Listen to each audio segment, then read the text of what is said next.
Bonjour à tous, nous sommes ensemble pour une demi-heure de discussion, notamment autour de l'intelligence artificielle, puisque aujourd'hui c'est le rendez-vous des interviews de l'IA. Mais on va aussi parler plus généralement de nous et notre rapport aux données, parce que nous sommes nos données. On va donc s'intéresser à l'éducation au numérique. Allez, c'est parti. On commence cette édition avec les interviews de l'IA, le rendez-vous donc de Smart Tech avec ceux qui font l'actualité et la décrypte dans le domaine de l'intelligence artificielle. Aujourd'hui, autour de la table, Sophie Duranto, bonjour. Bonjour. Vous êtes manager conseil chez Niji, qui est un cabinet de transformation numérique, et on va parler ensemble des tendances 2026 et notamment autour de l'intelligence artificielle, bien évidemment. Avec vous, Jérémy Angelier. Bonjour Jérémy. Bonjour. Vous êtes fondateur de Shake. On va démarrer évidemment avec Sophie, honneur Évidemment. aux femmes, place aux dames. On n'en Bien a pas sûr. toujours et ça c'est parfois une grande tristesse pour moi. Sophie, donc votre agence conseille les entreprises sur les grandes transformations numériques. J'imagine que c'est dans ce cadre que vous vous rendez chaque année sur le CES de Las Vegas. On a déjà fait un décryptage des gadgets, des technos, des machins. Mais quelles sont, vous, les grandes tendances avec lesquelles vous êtes revenus et que vous avez envie de partager, notamment pour que vos clients, les entreprises, prennent le bon chemin de l'intelligence artificielle? Alors, Qu'est-ce qui vous a frappé sur place cette année? premièrement, c'était les robots. C'était vraiment, on parle de l'intelligence artificielle, mais là, c'était le physical AI, l'IA physique, Ouais. et qui vient intégrer vraiment à ces robots qui sont maintenant en mesure de faire des tâches à peu près humaines, presque humaines, Ouais. et qui, en l'espace d'une journée, maintenant, sont en mesure de pouvoir apprendre ces tâches et les reproduire. Donc ça, c'était la première grosse partie. La deuxième, moi, je trouve aussi... Et le décalage entre les images qu'on voit sur les réseaux sociaux, est-ce que vous avez vu véritablement au CES à Las Vegas? Dites-nous. Alors, on en a vu un seul en complète autonomie, pour le coup, Ouais. c'était le robot d'Unitri, qui, pour le coup, on est dans la catégorie un peu du divertissement, on est à Las Vegas, hein. Ils avaient mis en place un ring de boxe où on pouvait faire un match de boxe avec le robot.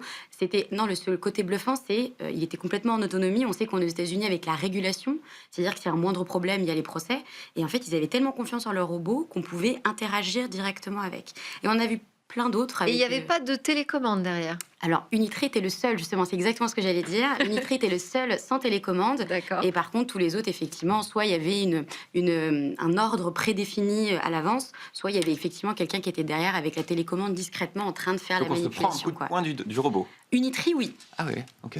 Enfin, en Unitri, soi, c'est un oui. match de boxe en Non, même mais c'est temps. incroyable, Jérémy. Mais il est capable de faire vous des choses. vous dites qu'ils font attention à la sécurité, et en même temps, ils laissent les robots nous rentrer Mais dedans. c'est sur un ring, c'est une compétition. Ah, c'est officiel alors. C'est tout. Ah ben bien Alors, ça sûr, va. là Alors, c'est ils ont bon. tous les droits. Ah, mais en même temps ils suivent les règles, j'imagine. Et le robot esquive aussi alors. Le robot esquive, Ah bah oui, le robot peut se passionnant. déplacer, les coups de poing, les coups de jambe, et Parce au que bout d'un moi j'avais moment, abandonne. assisté à des compétitions, mais il y avait des télécommandes. Là, il n'y en a Oui. pas. Il n'y en avait vraiment pas. C'est vraiment un robot à forme humanoïde et qui est complètement en train de faire un match de boxe avec une personne. Mais c'était le seul notoire, en tout cas, qui était autonome. Ouais. Les autres avaient un geste, un ordre précommandé, en fait. Et alors qu'est-ce que ça dit, ça, de l'intelligence artificielle, de la progression, de la manière dont ça va s'insérer dans la société? Est-ce que vous pensez que ça veut dire qu'on va vraiment vivre l'arrivée des humanoïdes? Pour en avoir discuté juste avant, moi, j'ai eu l'impression d'avoir vu Ne tout ça faites pas les débats avant de venir en fait. Non, mais justement. Il fallait pas le dire, fallait pas le dire.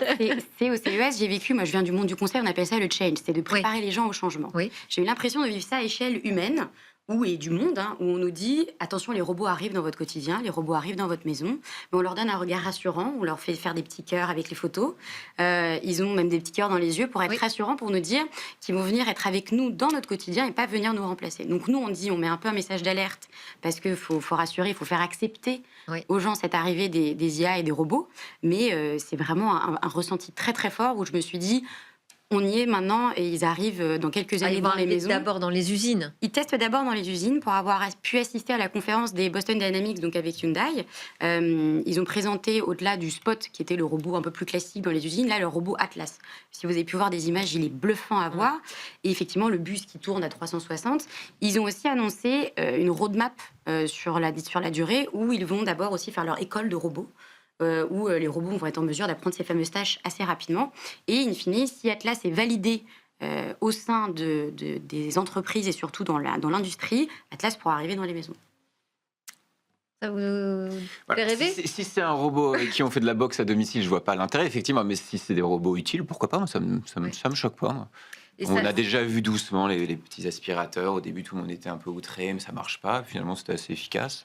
Donc, Et là, il y aura des si ça fonctionne bien, ça Alors peut après, marcher. cette IA, elle prend d'autres formes, peut-être plus classiques et qu'on a déjà vues à l'intérieur des wearables, donc tous ces objets technologiques qu'on porte sur soi. Exactement. Je me souviens que la saison précédente, le grand truc, c'était de se dire, on va remplacer le smartphone par des petits pins qui embarquent des IA, parce que finalement, c'est fastidieux d'aller chercher sur son smartphone son chatbot. On en est où?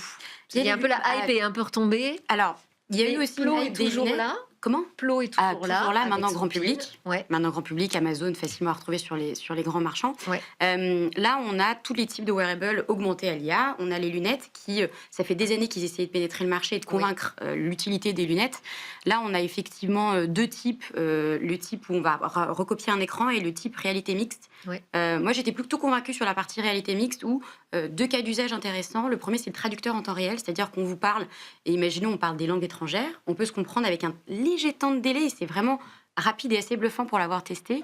Et le deuxième, c'est, pour faire des présentations à l'oral, c'est les prompteurs.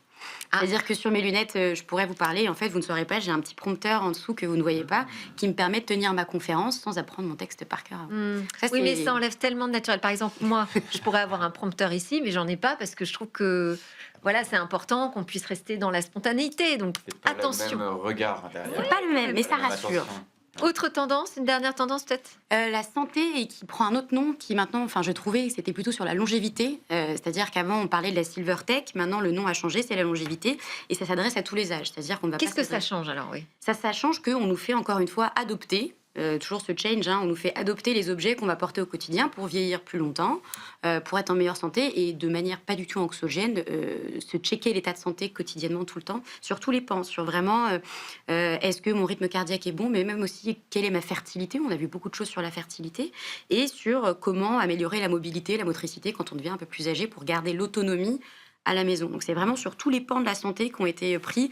Et Tous les qu'on a- âges. Tous les âges, vraiment tous les âges. Et c'est pour ça qu'on appelait ça plutôt la longévité, parce que maintenant on nous les fait intégrer de plus en plus jeunes dans notre quotidien et qui nous permettent de vieillir un peu plus longtemps et de garder le plus d'autonomie. Vous êtes du genre à porter des objets connectés qui surveillent votre santé ou pas? J'avais gagné une fois dans un concours, je me souviens, ces montres connectées qui donnent tout. Moi, Non. j'ai pas vu l'intérêt Mm. de savoir combien de pas j'ai fait dans la journée, ça m'intéresse pas trop. De savoir que je bats à 73 ou 86, ça me.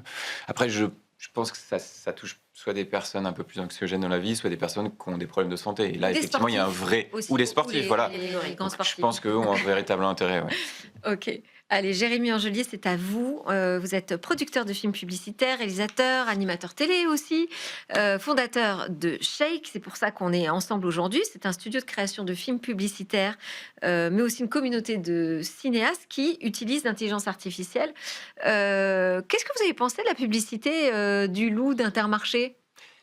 Eh ben, déjà, c'est une très bonne publicité en tant que film. Il Parce y a que ou ça, pas dans la c'était- question, effectivement, c'est une pub très réussie. Elle a fait le Allez. tour du monde, elle est magnifique. Et Mais ce qu'il y a- pourquoi elle a marché? Et oui, et ce qui a plu, c'était que, ah bah tiens, on revenait à de la création sans IA. Ça, c'est drôle en fait. C'est parce que l'actualité faisait qu'il y avait un mouvement un peu anti-IA. On se posait la question est-ce que c'est bien, c'est mauvais? Et cette pub est sortie à ce moment-là, suite à justement, il y avait une publicité Coca-Cola, une publicité pour Noël aussi qui n'avait pas marché, qui avait été retirée. Enfin, il y avait McDonald's qui l'avait fait. Donc celle-ci, c'était un peu le fer de lance de regarder ce que l'humain sait faire. C'est quali, est-ce qu'on a vraiment besoin de cet outil-là? En Mais même temps, moi, ça m'a fait rire parce que c'était quand même créé avec des outils numériques, alors qu'on a connu les périodes. Enfin, on a connu. exactement. On a vu des dessins animés dessinés à la Bien main sûr. qui étaient encore Alors, plus ça a été attendrissants. fait à la main au début, les dessins qui sûr. ont été ensuite animés, mais l'animation en tant que telle, que ce soit l'IA ou pas, si le film est bon à la fin, et en Je dis ça pour aller l'occurrence, dans votre sens. Ça veut Ah dire non, bien que sûr. l'IA, c'est un nouvel outil. On est d'accord, c'est c'est ça? juste un outil en fait qui est là Ouais. pour Mais alors, donc, il y a quand même un optimiser. problème pour l'instant, c'est qu'on s'en empare pas très bien, visiblement, puisque ça n'arrive pas à convaincre. Non, alors c'est en cours, c'est normal. Les transitions technologiques mettent toujours un peu de temps. Moi, j'ai toujours un peu le même débat depuis un an. Je suis pas là pour justifier l'IA, si c'est une bonne utilité ou pas. Ce qui compte, c'est les gens derrière, en fait. C'est quel est le créatif qui va se servir de l'IA et dans quel but. L'IA pour l'IA n'a aucun intérêt. L'IA n'a un intérêt qu'à partir du moment où on a une histoire qu'on veut sublimer et que l'IA a un véritable impact dans cette histoire. Qu'est-ce que ça change en termes de formation, de prise en main pour les cinéastes? Quand est arrivée la révolution informatique, on va dire, il fallait savoir se servir de logiciels, d'un ordinateur. Là, l'IA, qu'est-ce que ça change? Eh ben, On se forme à donc, quoi? ça retouche un petit peu justement l'univers de l'animation. On a beaucoup de, nous on le voit sur la communauté, on a des monteurs, on a des graphistes, on a des motion designers, donc c'est des métiers qui n'étaient pas forcément la personne décisionnaire, le réalisateur qui chapeautait, et qui pourtant techniquement sont très très bons. Donc tous ces gens-là, eux, ont déjà le background technologique, technique nécessaire. Maintenant, à ça, faut ajouter la créativité et savoir raconter des histoires. C'est en mêlant ces deux univers-là qu'on est vraiment quelqu'un qui est apte à utiliser l'outil. Donc, les écoles, je pense, de cinéma sont en train de se poser la question. Ouais, mais qu'est-ce que ça change? Qu'est-ce qu'il faut qu'elles mettent dans leur cursus? Le mélange des deux. Il faut qu'ils apprennent Mais l'histoire du apprendre cinéma. quoi? Apprendre à prompter, par exemple? Mais l'apprendre à prompter, en fait, ça c'est un tout petit détail technique en fait Ouais. dans toutes les histoires. Si quand on fait une école de cinéma, si on prend cet exemple-là, on va apprendre l'histoire de l'art, on va apprendre l'histoire du cinéma, on va apprendre des cas d'usage, on va réaliser des films, on va se tromper, on va apprendre, on va se relever jusqu'à ce qu'au bout d'un moment, on ait un petit peu compris la technique. Moi, quand j'ai fait une école de cinéma, je me souviens de mon professeur qui m'avait dit le dernier jour, voilà, tout ce que je vous ai appris maintenant, oubliez-le et faites tout l'inverse. Mm. Ça veut dire quoi? Ça veut dire qu'en fait, c'est que la technique qu'on vous apprend pour être un bon cinéaste, c'est pas la technique qui va faire de vous un bon cinéaste. Que change l'IA? L'IA, Qu'elle va changer dans les écoles? c'est exactement la même chose. Il va falloir juste manipuler un peu l'outil technologique, sachant que ça évolue tellement vite qu'on apprend ce mois-ci sera déjà obsolète le mois prochain. Il faut comprendre la mécanique globale, savoir comment ça fonctionne, et après. Parce qu'à vous entendre, finalement, c'est pas très compliqué. C'est pas que non, c'est. Non, mais on se dit. Tout dépend des cas Ah bah, d'usage. si on est déjà cinéaste, Oui, le passage à l'IA, il n'est pas Non, compliqué? moi, je pense que la technique en tant que telle n'est pas compliquée. D'ailleurs, pardon, c'est ouvert au grand public. Le grand public peut aujourd'hui Tout à faire fait. des images. On le voit, il y a des très belles vidéos qui sortent, il y a des très Donc, belles tous photos. les cinéastes Tout le monde peut le faire. s'emparer aujourd'hui de Mais l'IA Oui, avec le je même pense talent. que oui. En fonction de leur talent. En fonction de leur talent, évidemment. Mais je pense que c'est plus de l'acceptation, d'accepter ça comme un outil qui va upgrader la créativité, l'histoire qu'on va raconter. Et si on est ouvert à ça, oui, effectivement, je ne Alors connais maintenant, pas un la réalisateur qui sera contre. La question, c'est est-ce que ça augmente la créativité ou est-ce que ça permet juste d'aller plus vite, de dupliquer des scènes plus rapidement? Enfin voilà. Les deux, clairement. On va pouvoir faire des choses qui étaient inenvisageables avant. Donc, on va pouvoir réaliser des scènes qui auraient nécessité des équipes techniques, des tournages hollywoodiens. Ça, c'est impossible. On a vu la grande tendance des films de science-fiction. Donc, aujourd'hui, on peut réussir à raconter ce genre de film. Donc, ça, évidemment, ça va permettre tout ça. Mais ça va aussi, pour le marché publicitaire, simplifier la donne, permettre à des films qui ont moins de budget de voir le jour. Ça va permettre à des entreprises de petite ou moyenne taille qui n'avaient pas les budgets pour aller viser un peu la catégorie d'au-dessus, de justement changer de dimension et d'aller faire des films cinématographiques et d'aller raconter des histoires encore plus poussées. Donc ça démocratise en fait l'accès aux films publicitaires, Complètement. c'est ça que vous dites? Exactement, on a eu le Ça baisse téléphone le budget de portable. combien à peu près? On est à Alors, 50%? c'est très dur à dire parce que ça va dépendre de la qualité intrinsèque du film au final. Si on fait de l'IA juste basique, simple, on va pouvoir diviser par 5 facilement le coût. Maintenant, ça va pas être de la qualité. Si on rajoute à ça le vrai savoir-faire de l'écriture, les bruitages, la musique, l'habillage visuel, il y a 15 000 métiers qui vont s'ajouter à tout ça. Et là, on va revenir dans des standards budgétaires qui vont peut-être diviser par 2 maximum le budget. Vous connaissez un peu cet univers de la création par IA? Vous en avez parlé avant, mais Non, sur non, le mais plateau c'est- pour en parler mais aussi. même- hein. non, non, mais- Oui, on a déjà tout fait le débat en fait tout à l'heure, on était d'accord. non, non, C'est bien, parce moi que- j'aime bien, ça crée des rencontres, Smart Parce Tech. que même nous, au sein de notre entreprise, Ouais. on a toute une partie, un pan de direction artistique qui est justement Oui. sur les sites internet. On est plus sur l'environnement professionnel. Oui. Et justement, il y a toujours besoin un peu de cette créativité. Et justement, nous, ils ont créé des agents ou même des outils qui permettent d'accélérer certaines choses. Et on ne vient pas enlever la créativité humaine. Hein. On vient juste accélérer en fait certains penchants de toute cette création artistique qui va faire besoin sur les maquettes, sur différents visuels qu'on va pouvoir avoir, qu'on va pouvoir fournir un peu plus vite. Donc ça permet de dégager du temps pour d'autres choses. Oui, parce qu'il y a vraiment ce sujet de la créativité, quoi. Est-ce que cette IA elle apporte de la créativité ou pas? Et est-ce que les cinéastes sont à l'aise avec cette idée? C'est en train de bouger, les lignes. Si on regarde les statistiques, il y a un an, on était sur du 80-20. Les cinéastes étaient tous contre. Attention, c'est dangereux. Où est la créativité? Puis on a vu que l'outil technologique s'est amélioré. C'est de plus en plus réaliste. C'est de plus en plus qualitatif. On a commencé à se dire, tiens, c'est pas mal. Et puis doucement, par curiosité, certains ont basculé en testant. J'en fais partie de ces gens-là. Moi, ça a été une révolution. J'ai fait un bond 20 ans en arrière dans ma créativité, justement, que j'avais un peu délaissé. J'étais rentré dans un business de production où je faisais des films que je vendais, ça marchait bien. C'était devenu un rituel. Là, j'ai découvert un outil qui, d'un coup, m'a permis de faire des choses qui étaient inenvisageables. J'ai passé des nuits blanches à créer des films. J'ai fait des tours du monde de festivals. J'ai rencontré énormément de monde. Ça m'a ouvert le champ des possibles. Et ça, je l'ai découvert avec la communauté. Partout dans le monde, il y avait des petites personnes comme moi dans tous les pays qui tout d'un coup se disaient tiens, ça c'est possible, ça c'est possible. Ils se sont rejoints, ont créé des collaborations et il y a tout un nouveau monde parallèle qui s'est créé et qui doucement se rattache au monde traditionnel pour que dans quelques mois, on oublie le mot IA et on fera juste des films en fait. Ah oui, c'est ça, c'est que ça va complètement transparaître. Mais on aurait pu faire le loup d'Intermarché avec une IA avec Ouais, autant d'émotions complètement. et une telle qualité. Oui, oui, oui, complètement. Alors, je dénigre pas du tout cette publicité, elle est très, très, très, très bien faite, Donc donc vous aurez c'est le pas le but. monde entier ado, sinon. Non, non, non, Parce que mais tout le monde a adoré. je le dis très clairement, et d'ailleurs, c'est dans les circuits des gens qui font de l'IA, tout le monde s'est posé cette fameuse question-là. Est-ce Oui. qu'on aurait pu faire ce film-là? Oui. Évidemment qu'on aurait pu le faire. On aurait pu le faire pour clairement beaucoup moins d'argent aussi, et beaucoup plus rapidement. Il a coûté de mémoire, je crois que ça a été 7 mois de travail, 3 millions de budget. Si on pense IA, le but, c'est pas d'économiser forcément du temps ou de l'argent, mais à qualité égale, on divise Mais largement sur tout quelle ça. partie on aurait pu gagner du temps ou de l'argent? Alors, si l'enjeu, c'est de gagner de l'argent, effectivement, là, l'IA a l'intérêt. Ah non, mais en gardant la même qualité. En gardant la même qualité, surtout. Le dessin initial, je pense qu'il faut garder le créateur qui a créé le dessin initial. La partie animation en tant que telle, que ce soit de l'IA ou pas, ça ne changera rien. Parce que Moi, j'ai vu des coup, comparatifs des deux recréés par l'IA comme ça en démonstration. Je défie quiconque de voir la différence dans l'animation. ah bon, parce que alors moi, après coup, j'ai vu qu'ils ont monté une opération où on pouvait se prendre en photo avec le Ils loup. ont retiré, je crois, parce Voilà. que... ouais. Et du coup, c'était une IA, donc évidemment, Ouais. qui faisait le loup. Il était vraiment pas mignon de la Qui même façon. était l'humain derrière cette IA? C'est toujours, on en revient au même sujet, c'est le créatif derrière qui va agencer ça. Ça prend un certain talent aussi, mais en tout cas, l'animation intrinsèque, IA ou pas, aujourd'hui avec la technologie, on fait un travail de même qualité. Le sujet aussi, c'est celui de l'IA. Ça sert à être rentable, ça sert à casser les coûts, ça sert à remplacer des postes ou pas. Et aujourd'hui, comme on a une maîtrise, on apprend, et c'est vrai que vous l'avez dit, ça change tout le temps, ça va très vite.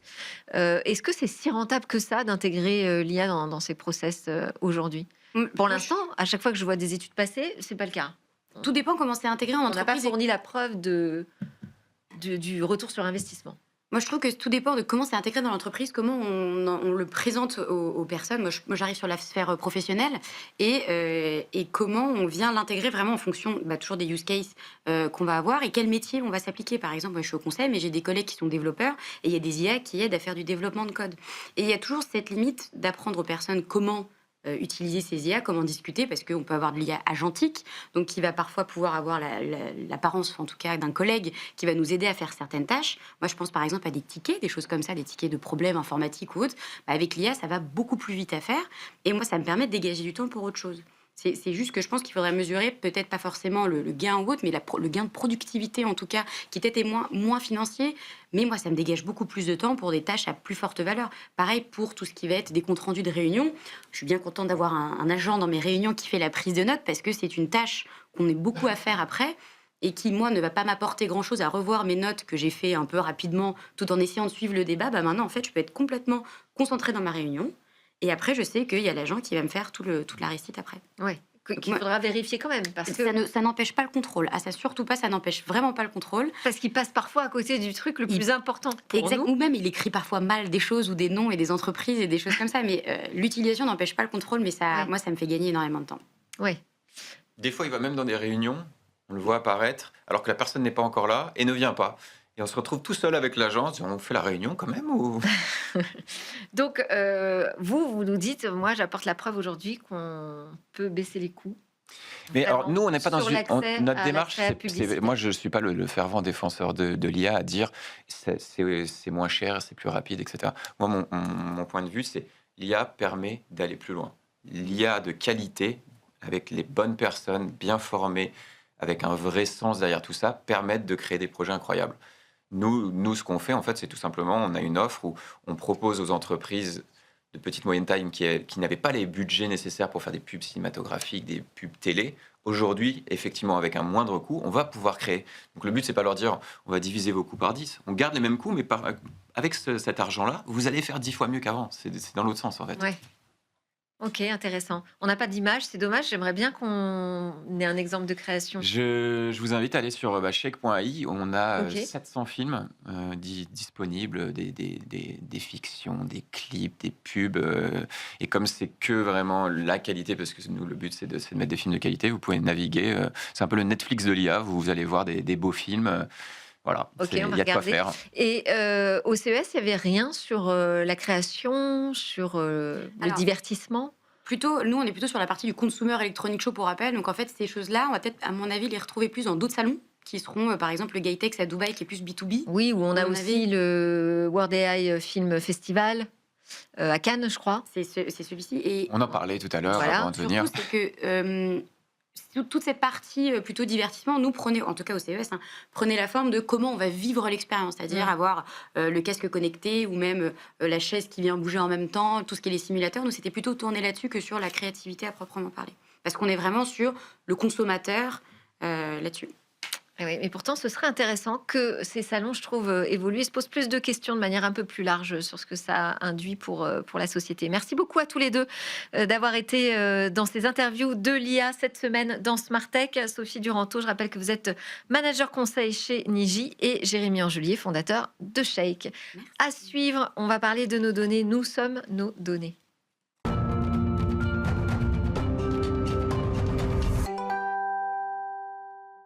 On termine cette édition avec l'éducation numérique. Nous sommes nos données. Voilà ce qui est venu nous dire Carole Chartier-Djelaïbia. Bonjour. Bonjour. Merci beaucoup d'être avec nous. Vous êtes juriste, membre fondatrice et secrétaire générale du Cercle de la Donnée. Et donc au Cercle, vous lancez un groupe de travail autour de l'éducation à la donnée. Exactement. Oui. C'est vrai que ça fait un moment que l'idée nous trotte dans la tête. En fait, au gré des études qu'on a pu faire, c'était une constante. Ça revenait à chaque fois. On manque d'éducation à la donnée. Donc, on s'est dit, on y va, on lance ce nouveau groupe de travail parce qu'il y a un réel besoin. Vous avez des premiers constats ? Le premier constat, en fait, moi je dirais que quand on parle d'éducation à la donnée, on pense tout de suite éducation des enfants. Mais ce serait un leurre de penser qu'il n'y a que les enfants qui ne sont pas assez éduqués, qui n'ont pas assez de connaissances. Et les adultes en manquent aussi cruellement. Et de toute façon, pour pouvoir éduquer nos enfants à la donnée, il faut aussi que nous sachions de quoi il leur tourne. Et le second constat, si on va encore un cran plus loin, c'est que la plupart d'entre nous, nous n'avons pas conscience, en fait, on ne se sent pas concernés la plupart du temps. Voilà, c'est peut-être quelque chose qui nous intéresse pas trop. C'est vrai, je pense qu'on a raté, à un moment, on parlait de protection de la vie privée, on a raté quelque chose pour convaincre les gens, parce que la réponse c'était tout le temps, oui, mais de toute façon, moi, j'ai rien à cacher. Exactement. C'est vrai que c'est un peu, en réfléchissant, en creusant un peu la question, je trouve que c'est un petit peu le dénominateur commun et puis un petit peu la source de tous les maux. On n'a pas conscience du fait qu'on est constitué de nos données et pourtant, lorsqu'on est dans l'espace numérique surtout, on laisse des traces. Et si on peut être tracé, déjà, c'est parce qu'on laisse des traces. Oui. Et on n'a pas conscience, en fait, qu'on a ce double numérique et que quand on va sur Internet et quand on laisse des traces, par exemple, par rapport à nos goûts, nos déplacements, nos interactions, tout ce qu'on peut faire sur Internet, en fait, ça forme comme un double numérique, un double de nous-mêmes qui continue d'exister un peu indépendamment de nous-mêmes, mais ça, on n'en a pas toujours conscience. Alors pourtant, c'est pas faute d'avoir essayé de mettre en place des règles, un cadre, et notamment au niveau européen avec le règlement sur la protection des données personnelles, pour nous rendre davantage conscients de ce qu'on partage. Exactement. C'est vrai que le droit européen, on a cette chance-là, en fait, d'avoir un droit européen qui n'est pas un droit mercantile, qui n'envisage pas la donnée juste comme un bien marchand, mais vraiment comme le prolongement de nous-mêmes. C'est-à-dire qu'avec le droit européen et le RGPD notamment, l'individu est vraiment placé au cœur du dispositif. Et c'est lui qui est censé garder la maîtrise de ses données et être toujours capable de dire s'il veut divulguer ses données ou pas. Donc le droit va plutôt dans le sens de ce qu'on décrit, mais... Dans le sens de, normalement, de la maîtrise et de la prise de conscience. Et pourtant, il n'y a pas de prise de conscience. Comment est-ce que vous expliquez ça ? Moi, je pense que ça s'explique notamment par le fait que ce soit intangible, en fait. Le fait qu'il soit que ce soit peu visible. Si je fais le parallèle avec le droit de la personnalité, là, je pense que, qui est aussi un attribut du même genre, en fait, un attribut Oui. de la personnalité, tout comme nos données, là, je pense qu'on va se sentir plus facilement concerné parce que c'est quelque chose de visible. Si on détourne notre image, on va être plus à même de garder, d'en conserver la maîtrise que d'autres données, comme par exemple nos déplacements. Je sais que finalement, nos données GPS sont quelque chose d'extrêmement sensible, Oui. et pourtant, on ne va pas y mettre la même attention qu'à notre image. Oui. Et donc, ça veut dire quoi? Ça veut dire qu'il faut modifier les règles?